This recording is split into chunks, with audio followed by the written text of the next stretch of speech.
A good place to start is through self-report. This is where we find information about the person being assessed, which is actually provided by the person themselves.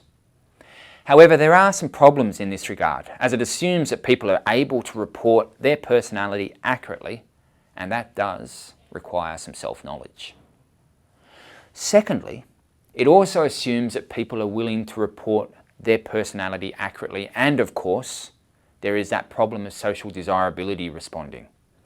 As the name implies, social desirability is the answering of questions to look good or to appear socially acceptable to others.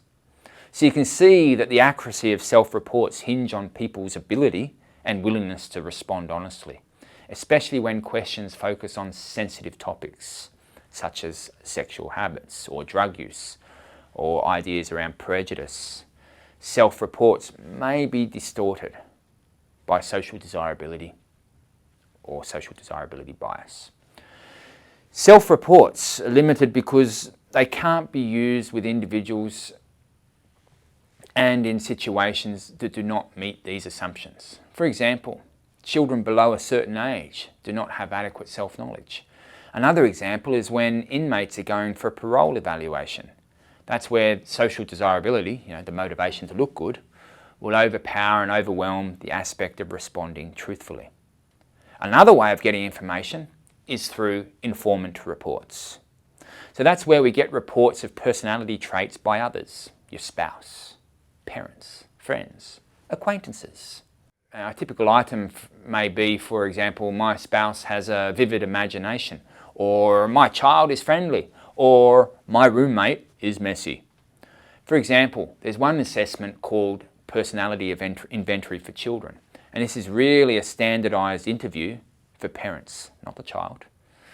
Like self-reports, these informant reports assume that others are able and willing to provide accurate information. Another issue with informant reports is that people may have limited knowledge about some personality traits or characteristics, especially those internal states such as thoughts and feelings. How do they really know what someone's thoughts and feelings are? And how do they know what they're thinking or feeling? And of course, other informants may be motivated to lie. For example, a mother of a murderer might say, "He could never hurt anybody." Obviously, perhaps a biased assessment.